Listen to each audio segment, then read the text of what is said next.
Um, Now, so the honest truth is Japan is even tougher. Now, what most of the user doesn't understand is that one Batman or one Harley Quinn or one of these Marvel characters that you are buying as an NFT, the amount of people and talents and sign off it require, sometimes there's about 40, 50 people involved from the creator, from the coloring, from the inker, from the approval, from the creative production to the legal, to drafting, everything, and the advertising, the marketing, the banner, the the billing text, everything all needs to be signed off. Now, the problem with anime, especially Japanese anime, we're talking about, is that Dragon Ball Z, for example, the first one and the Dragon Ball Z as you know of today that's playing, they are completely different company. They sounds like it's one brand, but they do break them down into different license. And how it works is who publishes it and who draws it and which design studio, color, and the voice actor behind that.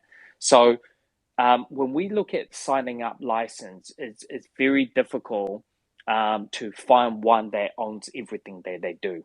Um, and it's just the fact it takes a long time to get every single signature. So it's not like if you get a Dragon Ball Z, you have every Dragon Ball Z they ever made from the first series to the Dragon Ball Z Z or the new Dragon Ball Z. They're all very different ownerships. Awesome, awesome prop. Yeah, yeah. Hey, David, this is propagandist. Thanks so much for that answer, and happy birthday, happy Thanks. VV Thank birthday. you. Yeah, I love the platform. It's wonderful. I'm actively trading every day on VV, and it's absolutely what I do full time. Um, so I did have a general question about collecting and how it, I guess, sort of will reflect what it, I guess, what the VV verse will be for, what it will look like. So just, I guess, in general, like, is is is the VV verse a place where I guess a collector or collectors would be? Well, I guess is the VV verse something that attracts collectors? Is it for collectors, or are there going to be people that or you market to be a part of the part of the Viviverse, but are not necessarily collectors. So I guess I'm asking: is the Viviverse something that is going to be, I guess, attractive to collectors who want to be in the metaverse, or are there other aspects, specifically, or that are going to just attract the general uh, public who want to come and interact with things in the Viviverse? So I was wondering what your thoughts Yeah. on that would be.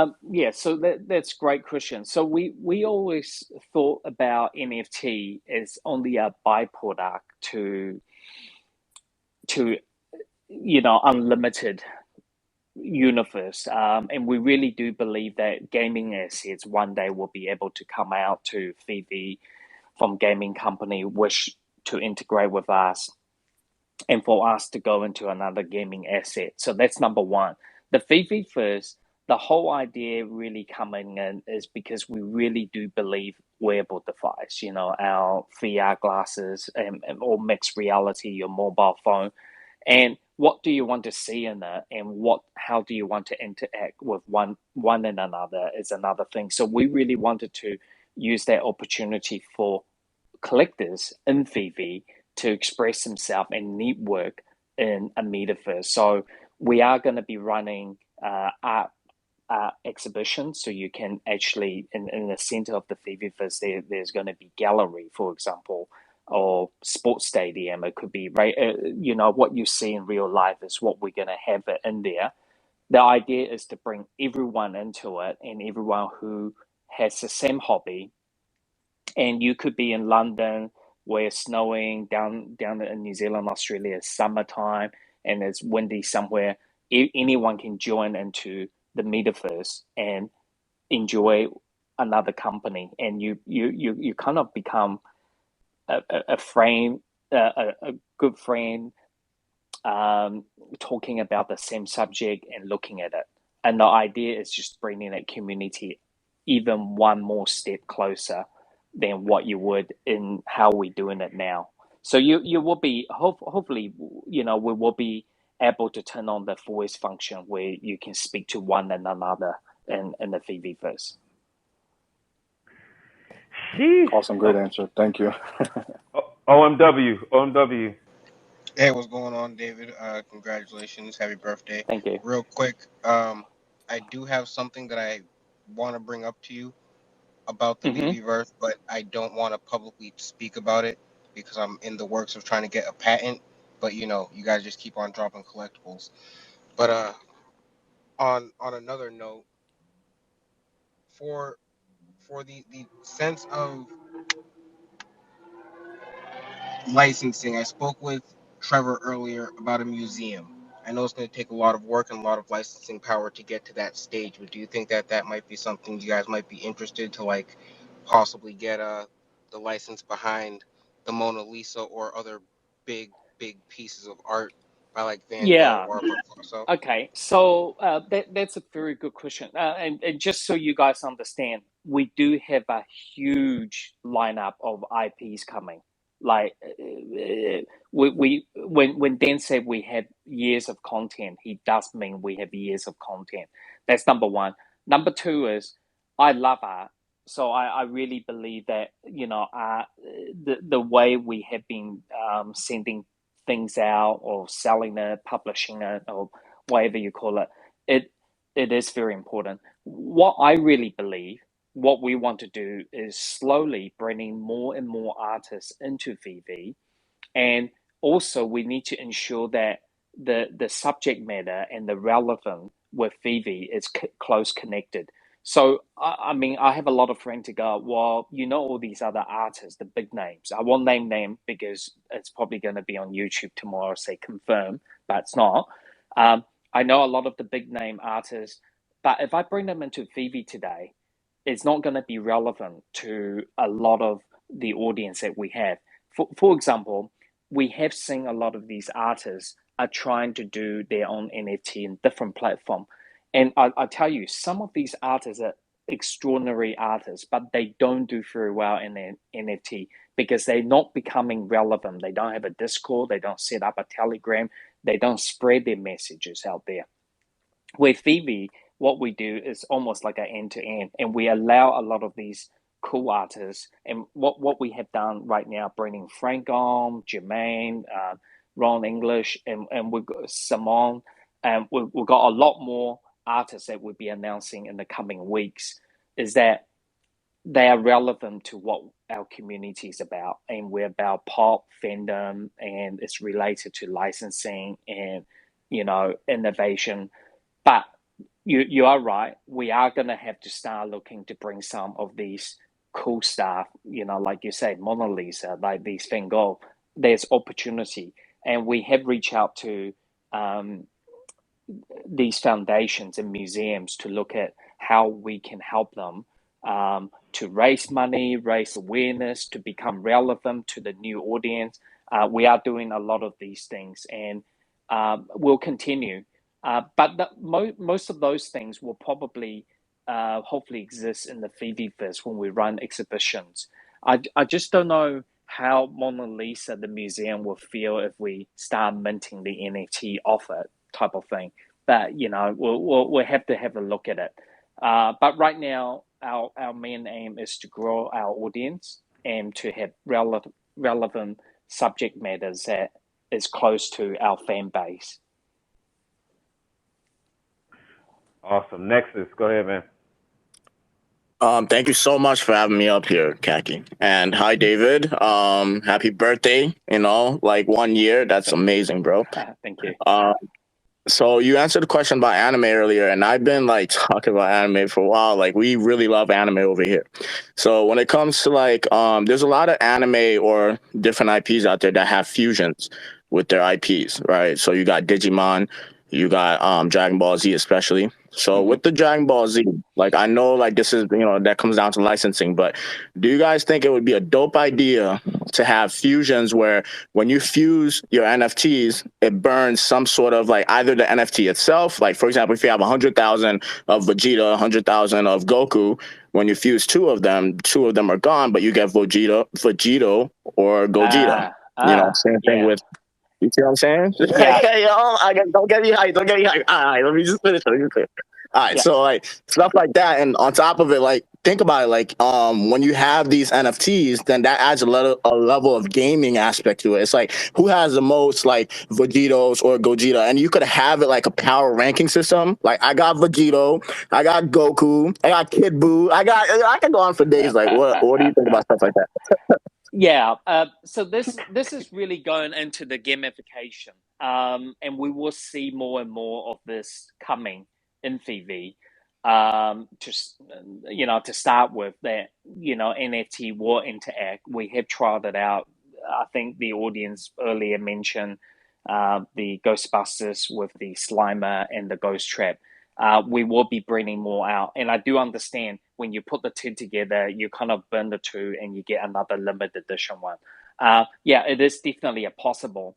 The biggest thing for us right now, obviously, we've got a lot of things we need to fix up before we implement these. Is one of the major thing is that we need to ensure that our audience are able to accept that.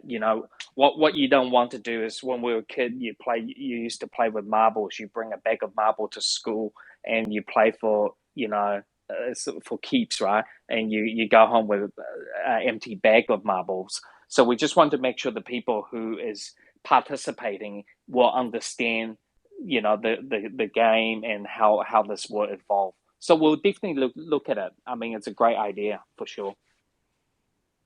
Awesome. I appreciate that. Who you up, man? Yeah, David, congratulations for everything that you're doing. This has been an amazing ride, and I definitely want to say congratulations on a happy birthday as well. Just real quickly, wanted to ask you, where do you see the largest trend currently going in NFTs? As you know, there's different spaces. We were just talking about it. There's the fine art, the digital art space. There's as well the niche now with the licensed branding, which you guys are probably doing the best in as far as my estimation right now. Where do you see the potential growth and the biggest ROI trends currently? Yeah, that's a real good question, and I'm just going to be honest here. I mean, we started off as an underdog project because everyone laughed at us to go, well, these brands would never come into NFT. And I just want everyone to understand it's a very, very hard entry level for this game, what we are doing. The licensing game is extraordinarily hard. Number one is to gain trust. And number two is eventually what we want to see is all our assets, or at least the metadata of the NFT you own, is interruptible into other platforms. And as you guys all know, when we come into this, early the major player is Dapper Labs, they had the CryptoKitty came in, they evolve into their NBA Top Shop today, and they will have other games similar NFT project out there. So they all about the moving images. And then you have the Animoca who really into the other things like Sandbox. You have the Decentraland, which is now becoming more NFT and other related matters. And now you have a lot of marketplaces popping up. And I think Coinbase announced, and that's a very great welcoming. And I believe eBay will be in the NFT business of helping aggregating, transacting. So you have all these major platforms out there. Now you need assets to be sitting on. And I know what has been extraordinarily popular has been these avatars, these one-off avatars, and some of them are very cool. Don't get me wrong, but where we see emerging coming out is really, gamification. Where NFTs have other utility value. Where I believe that it's going to be the biggest growth phase coming up. Because apart from owning that avatar, what do you want it? Do you want it to grow old? Do you want it to evolve? Do you want it to you put two together, become something else? And this is something constantly with Veve, is that we are trying to be as innovative as we possibly can. And just so everyone understand, it is already very hard to get all the existing IP owner to live in the same space. You guys know your showroom can have Batman and Superman and all the other characters. That's how it evolves in the real world of collecting. You'll never put your Marvel or your DC toys collectibles separately. You move them together because they're all superheroes. So what we have done in Vivi, we like to explain to people is that it is very complex on the licensing, and we do believe that apart from owning these digital collectible, you can take photos with it. It's about the utility. What can you do afterwards with these? And gamification is where a big sector of the NFT will be going. But there's other ways, and there's a lot of other projects out there. They are brilliant, and they focus completely different type of things. And I think overall, I'm really pleased that the industry is going to be. I'm pretty sure it's going to be here to stay. It's just so having Coinbase on, it's just a remarkable decision for them, and they really believe it's a big thing. And we're quite bullish about it as well. Awesome, appreciate it. Non-fungible, the legend. What's going on, brother? Hey, thank you for having me up here, man. Pineapple Gang. What's up, David, Oh, man? what's Pineapple I up? gang. appreciate everything. Yeah, man, I appreciate everything. And, it's always good talking to you. And I'm finally glad to, be up here in the spaces. And I do have one question, too. This is a little bit different. But, I made the AR Omi token, and I want to complete the trade with you. Oh yes, yes. Yeah. I need to tell you guys, I have not been able to go into my Instagram and check every message. I will be probably this weekend or during this week. I got about 3 or 4 thousand messages I need to reply. It's a yeah. So I'll hit you up on the private message there for sure. Awesome. Rebel Duck, what's going on? Was Hey, that it? hey, Was for that sure, it, man. Yo, I Fungible? appreciate you for real, man. Yeah, that's it. That's Awesome, it. awesome. I know, like, they working hard and doing everything they can to make sure that VV is doing what it needs to do, man. I appreciate it all. Thanks. Thank you. Already, bro. Already. We're going to bounce you to the audience. Appreciate you coming, bro. Hey, Crypto Kaki, thank you for having me up. Number one, Come on, Rebel. hey, no, I learned from you with facilitation of spaces. I do that in my real life to facilitate, and I learn every day from you. Sincerely, I you appreciate it, brother. you throw these spaces like no one's business. I really appreciate I it. appreciate it, man. Appreciate it. It means a lot. Appreciate it. And happy birthday, David, and to all VV. This is pretty awesome.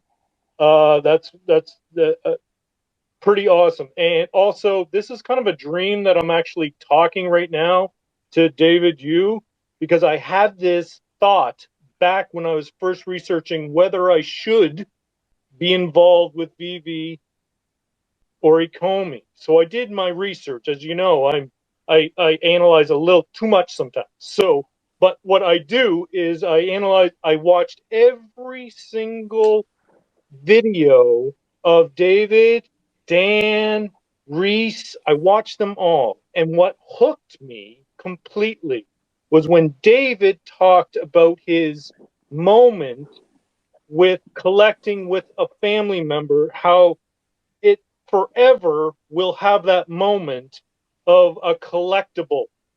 And I was like, I'm done. I'm in. Because my brother, with a Star Wars, I would go across the brook and I lost my stormtrooper and I made him lose a stormtrooper in the brook. Okay, that's wrong story. But the but we ended up going to enjoy talking about collectibles for the rest of our lives. How we connected, had moments with each other that to this day, it does not matter whether it's physical or digital.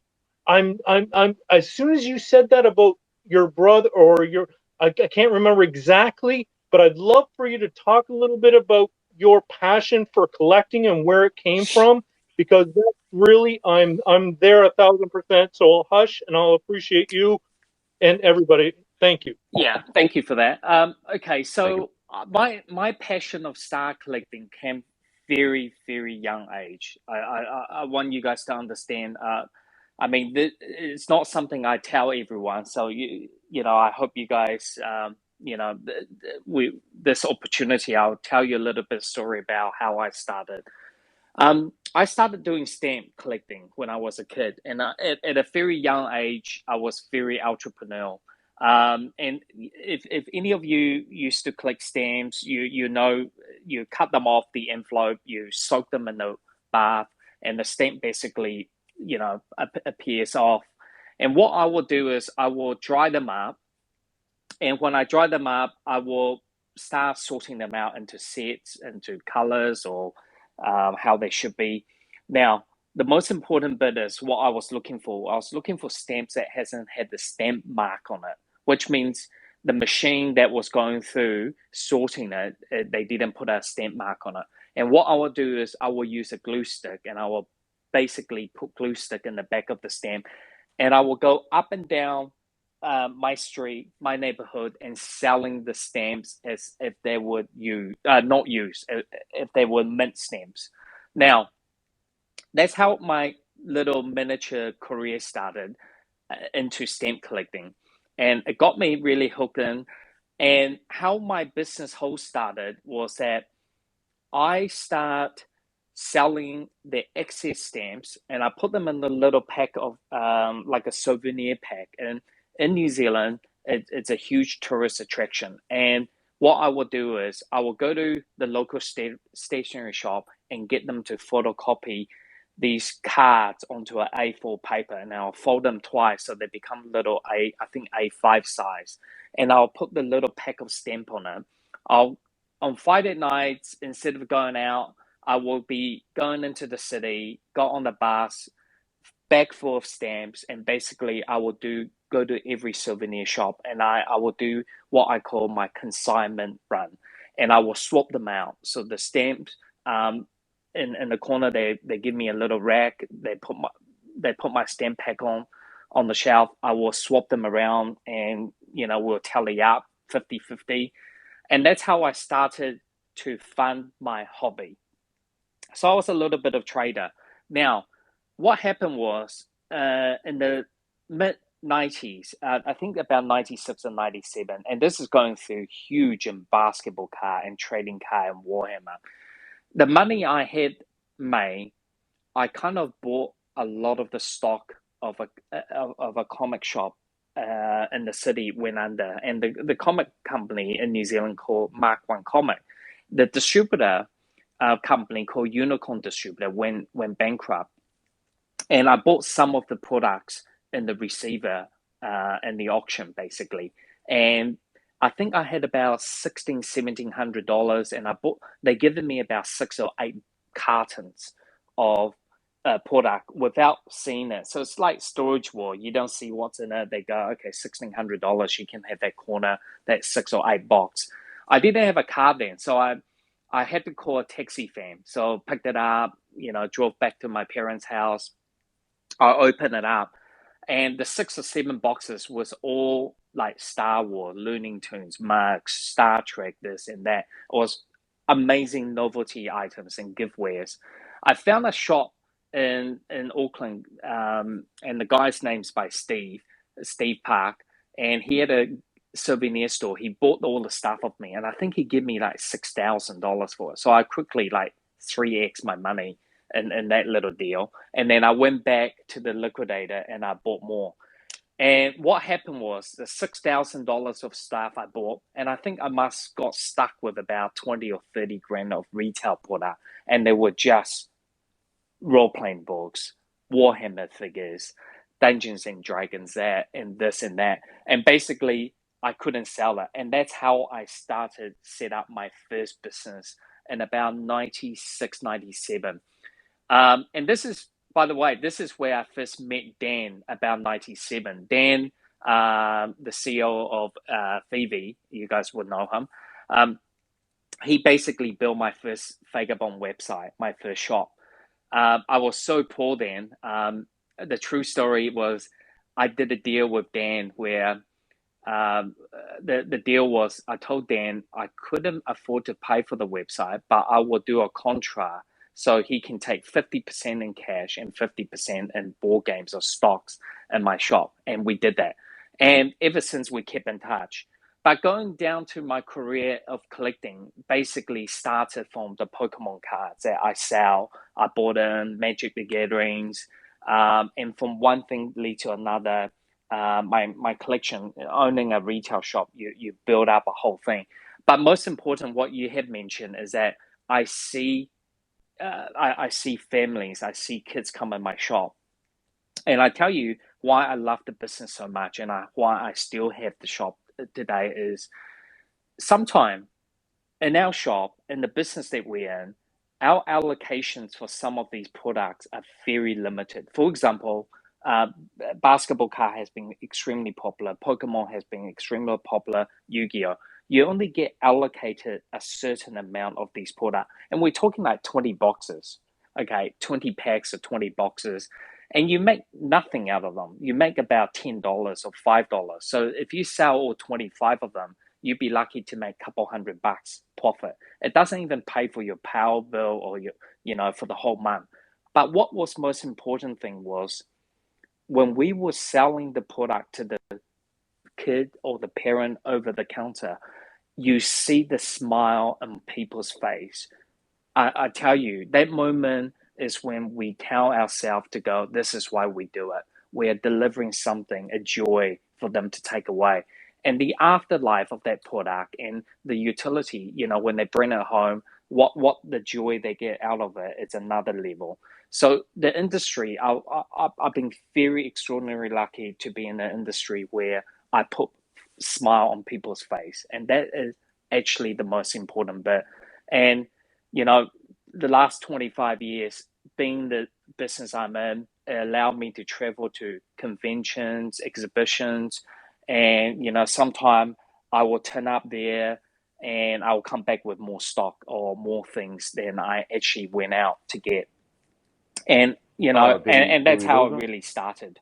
My collecting really started from the business I'm in.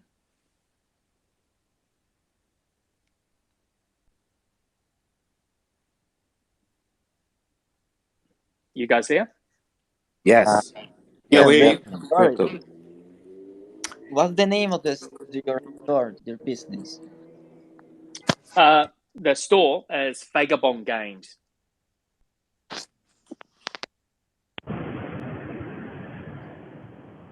That was a Yeah, that great was an story. amazing Good story. story. That Thank Yes.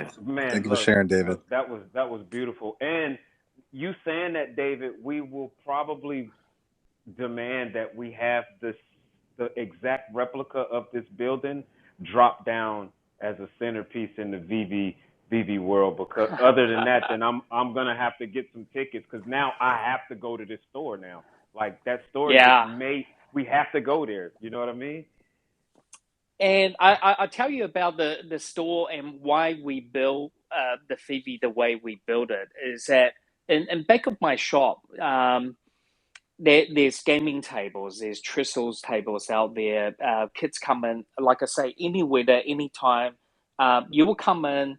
You don't know you don't know anyone there, but you will walk away at the end of the day. You make new friends at my store because you speak the same language. You communicate the same thing. You have the same interest in the same hobby, and that's basically why we had built Phoebe the way we have built it. It's all about the community and it's all about that drive because we are all in it for the same thing, and unfortunately, when you become a family, you do have arguments just in like real life because you missed out a job. Your brothers got the collectible you won in the pack. It will happen in real life in Fifi, and that's what we're experiencing. Yeah. And but rest assure you, everything we're trying to do is really going back to how being true to our collectors and being true to our fans. That's what we want to do. Yeah, well, hopefully these spaces that you guys pop in on a disappointment, and we're holding up our end of that deal, man. I'm gonna try to Thank you. bring a little. You're welcome, man. I'm gonna try to bring a little bit more order in here. OVR, we have you next. If you have not answered or asked David a question, can you please click on your name and raise your hand? There'll be a little hand icon. If you click on that heart with the plus on it, all the way to the far right, there should be an icon to raise your hand, just so I can get a little order of who hasn't asked a question yet. I think I know the order. So we got OVR, then we got Eduardo, then we got Marcus, then we got Clutch, then Taps, then I'ma lay low. So All right. go ahead, OVR. First off, can you hear me? Yes, Yes. sir. All right. I want to thank Dan for creating this this space we have right here. I know that our host, our co-host, is actually Crypto Khaki, but what I mean is, thank you for creating everything that it is that we cherish so much these days and for the days to come. Because without your vision, we wouldn't even have this space. You know, my brother Crypto Khaki and Propaganda and Nexus and all of us wouldn't have been on here for 12 hours straight if you didn't give us something to look forward to each and every day of our lives, right? So I'll start off with that And by Dan, he and means David. David, just so you know oh yeah, That's right. Yep. no, no, I'm sorry. Did I say Dan? Yeah, Yes. one and the same, bro. It's all the I same hope I love and hope It's I all respect. good. didn't. I hope I didn't It's because a, I know who you are, David. I definitely it's do. all good. But we get nervous, right? We're human. Yeah, That's No we right. do. bots here. No bots here. But so these are my questions. I got three of them. You can choose to pick from any one of them if you can answer any one of them or all of them if you wish. But my first one is, will the VV verse be AR or VR based or both? My second question is, are y'all looking into a photo album for us that like to take pictures? Because I know we're maxed out at 60. And my third question is, are y'all guys considering? Actually already know the answer to this question, but are y'all considering AI NFTs? And what I mean by that is artificially intelligent NFTs. Yeah. By the way, these three questions are all very good questions. Now, we really do believe in wearable device. I think we will be a mixed reality where you can use your phone to walk into this metaverse, or and you can use your computer. The idea is we do want to have some sort of wearable in your head and around your eye. It could be all these new glasses is coming out, which is more AR style. So that's that one. The second question you asked was what was that again? Just quickly. Yeah, like a photo album, Oh because yes, yeah, yeah. yeah, That we're one. limited. That one. I do need to bring it up with Dan. He's more of the UI UX genius on it, and he understands how much we can take. So I won't answer that one, but I will definitely bring it up to him. We are going to be looking to, as we all know, we are in the process of scaling the app. We're working with AWS closely to scale and everything and our bandwidth across the whole world. So that's definitely being a topic for discussion. And the AI NFT, we are going to be looking into it. Right now, we are not designed fully function with AI, but it's something that have been brought up to our attention the last couple of months. We are looking into it, and hopefully, definitely, like I mentioned earlier, it's all about utility value. So we'll try to add as much as we can into it. And on that note, Mr. David, bless you on your continued success and thank you. Thank you. Yeah, for sure. Appreciate that, OVR. Eduardo, you up, bro? All Hello. right. If Okay, go ahead, man. I got you. Go ahead, Eduardo. I'm sorry. I was looking the pictures. So I have some things to say, like let's say five things. First will be, if we can get inside of the comic, it will be nice. Second, if on the iPhone, if they can fix the glitch when you send a message and the other guy freezes. So if I send a message to one person on the BB app, I can freeze his phone for like 5 seconds. So maybe someone can troll. Okay. Okay. That I'll bring that up with Daniel for sure. Okay. Okay. 3-1. It will be if they can be automatic refreshing on the screen, because I move too much my my little finger on the screen Yeah. just to refresh the screen. Another thing is if we can add the auto, like, find minds when, let's say, you're sleeping and your phone says, "Oh, mine 2021 is on the market." Yes. Yeah, I think Awesome. Appreciate the yeah, a question. lot of these the tech side, Dan is aware of, and we just being a little bit tight on resource, and I think couple of the thing has been on the priority, so I will need to check out. But please do stay tuned. I think we do roll out multiple updates a week, sometime even more. So yeah, continue to update your phone, the app. Awesome. I mean, Appreciate on your that. phone. Thank you. Yeah, thank you, man. Clutch, go ahead, man. Hey man, what's up? What's going on, bro? I just had two questions. I was gonna ask, these AMAs, like how long do we plan on doing them for? Like in like 5 years, are we still gonna be doing AMAs? Yeah. Yeah. Yeah. I mean, yeah, we quite like AMA. I mean, it does. I guess it's a good way for us to reach out to our audience. We are going to, yeah, we might do AMA and meet in our Phoebe first one day. Coming up. So Yeah, yeah, yeah. so it's going to be very different. Okay, nice. And I wanted to ask, I wasn't able to catch the last AMA. So was there any update on the MTO? Yeah, we basically have finalized all the connecting. I think we're doing some testing coming week internally, and then yeah, then we'll start selecting the first batch of users. Yeah, and we'll go from there. All right, Yeah. dope. Clutch, Thanks, guys. appreciate it, Clutch. Taps, what's going on, man? Taps, big influencer in the land. You got the stage, brother. Hey. Well, awesome job. Mad respect, Kaki, for championing on for this long. That's incredible. For sure, Yeah, man. and David, congrats on 1 year. Amazing first year, and happy to be a part of the community and to be a part of the success, or at least watch it, right? So, my question, and apologies if it comes off a little bit heavy. I was on a stream earlier today, and someone was kind of like, "Hey, you speak about all the positives, but what are some potential flaws that you see, and like that?" And I had to kind of rack my brain.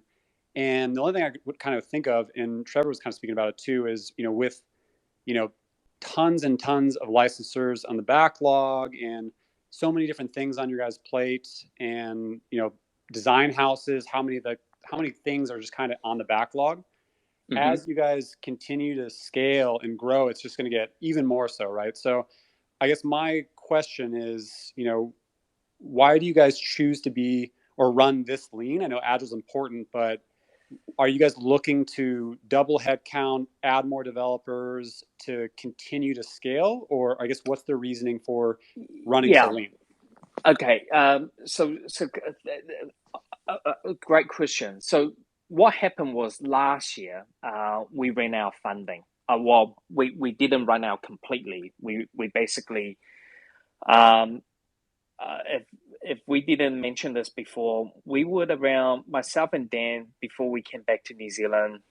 We were at San Francisco. You know, days before it got locked down, we were there to see venture capitalists, and we didn't see any of them at the end. I think maybe one or two.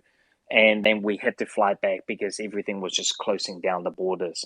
So during the 220, the entire year, we basically were on shoestring budget. In fact, we could only carry X amount of work, and we were already over resourced.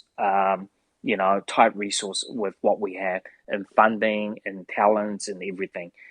Now, about 2000 end of 2020, we had to make a decision to either do a new race at a very, very cheap valuation, or we go live. One of our advisors basically told us, "Hey, why don't you go live and just see how you guys do?" And just keep in mind, we've been negotiating licenses going back to 2018-19 when we say, really go in the project. And a lot of these licensors didn't kind of understand what it is. I mean, you're almost like throwing a net out there and you try to catch some fish coming back. And we didn't yield very well, right? Because no one understand what NFT was. And now moving to 2021, when we launched in January, we had a very small test use group, and they were predominantly the original OMI holders who contributed to our project when we did a small IEO run. Now, we invited them in, and I need to be very honest, when we opened the floodgate, the download, it went from almost zero to where we are around the 900,000 user mark. During this whole process, and remember, we don't actually get paid by Apple until the following month. If you know how business work is, they collect your money at the end of the month, they tally up, and they pay you the following month on the 15th. So we were always constant about 60 days behind. And we had to ensure that our employees and external contractors and service provider to keep our lights on. So those were going out. And we could not, we were not as profitable as people think that, selling these NFT is super profitable. They not. There's a lot of costs behind it to keep the AW server on, to keep and having the retention of customer. And we had about, I think, 3 months scaling issue. Our app was originally designed to be have about 60,000 users by the end of this year. I think about 65,000. Now, that 800,000 download after really brought to our attention that we need to scale, like you say, on the resource. It's only been the last 90 days we have brought on more talent. And I rest assure you the team have tripled from where we were last year and where we were beginning of this year. And we will be going through another scaling coming up. But what I wanted to ensure our user mainly is that we want to bring the best of the talent in that field that we can. And we try to run this business as agile as possible. And I do also need to let everyone know is that the licensor only want to deal with either myself or Daniel. We are the key people, and they don't really want to speak to a second tier. They want to know how we're going to execute, how we're going to deliver, and when we're going to deliver. And that's basically all these multinational. They want to ensure that they become relevant in the industry and they become relevant in the Veve app and how that experience is going to translate. We do have a huge external agencies, multiple of them are working with Trevor, pumping out designs and work. And also do keep in mind, this NFT really blown off around, I think, April, May. And a lot of our contract licensor who didn't on board last year suddenly all came on board all at once. So we suddenly have a whole backlog. I mean, just like any business, and especially when I talk to Dan and my vision with my team, is that I believe how we're going to be running this business is quite structured. We go from 1, 7, 17, 70, 300 rule is, I always tell Dan is that, when we start as a startup, we have one person, and then we're going to grow from the 7th employee, the 7th hire, then the 17, the 70. And from that 17 employee, you're going to jump to 300. How are we going to be shaping each category when we move up? When do we bring in our HR manager? When do we stop outsourcing work? When do we build our own studio to retain all those work in-house? But right now, we have found the easiest and the fastest way is to outsource a lot of these. So in terms when you talk about are we running lean in the executive level, yes we are, but in the and basically in the bottleneck where outsourcing, doing designs, coming up with innovative ideas on graphic characters strategy, we do have a ton of creative out there doing it. But yeah, and I'm just being very candid and transparent where we were last year and where we were expecting this year. It's a huge different gap. I think I had to go back to my roadmap two, three times, and I had to relook at my figures three, four times. And every time I put in a new figure where I want to pinpoint, we just super pass that and within weeks. That's amazing. Thank you so much for the transparency and being so candid. That's really cool story. Basically, like bootstraps to red bottom. So, thanks so Yeah. much. Yeah, Thanks. straight up. Right, straight up. Okay, so we got Marcus. I'm gonna lay low. And at any time, David, I know we passed your 30 That's all right. minutes, man. You know what I'm saying? This is amazing here. So, but at any time, I'm willing to put that axe in, and we just Yeah. love the fact that you're here, No problem. interacting with us. So no pressure at all. All right, so Marcus, you up next, man, and then I'm gonna lay low.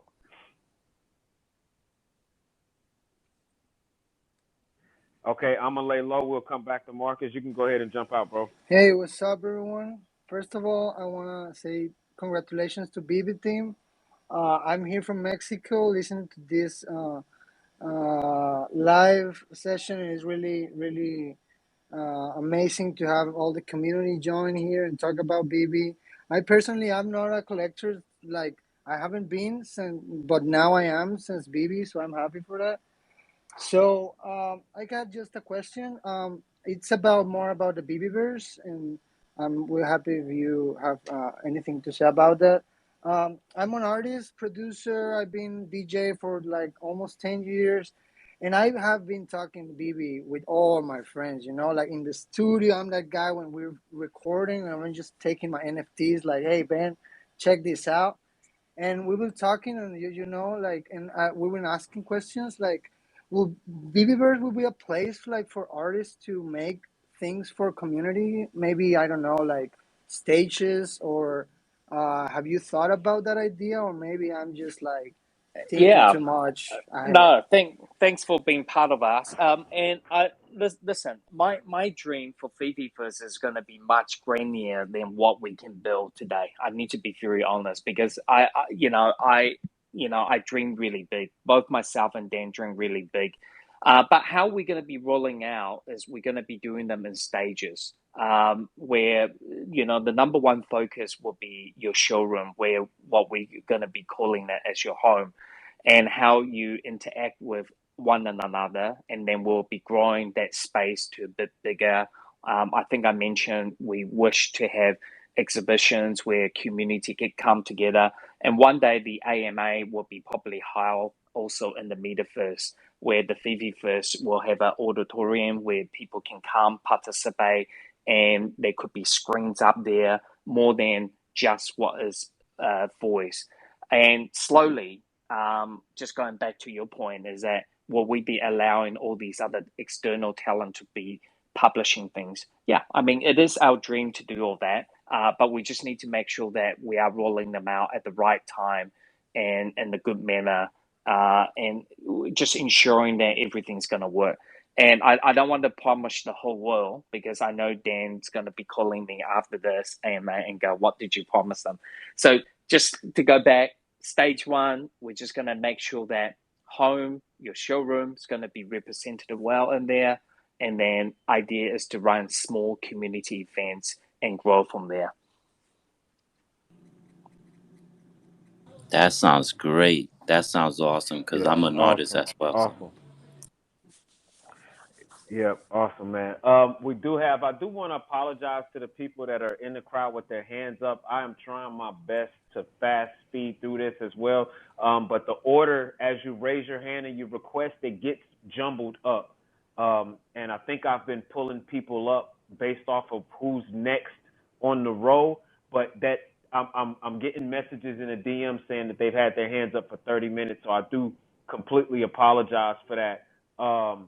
So if we could, if we could just bear with me, because I'm really trying to memorize all of these names as they pop up. It is a lot going on, so I do want to apologize for that, for sure. Next up, we got Bubba Cash. Then we'll do Player One, and then Dylan. All right. How's it going, fellas? I just want to say congratulations on your 1 year mark, David, and the whole VV verse. Um, I'm kicking myself right now because I was around for when the Batman Black and White, that ultra rare, like it was out, for weeks, and I was debating whether to get it or not, and now it's just out of the question completely. So, you know, um, it's obvious, that it's so popular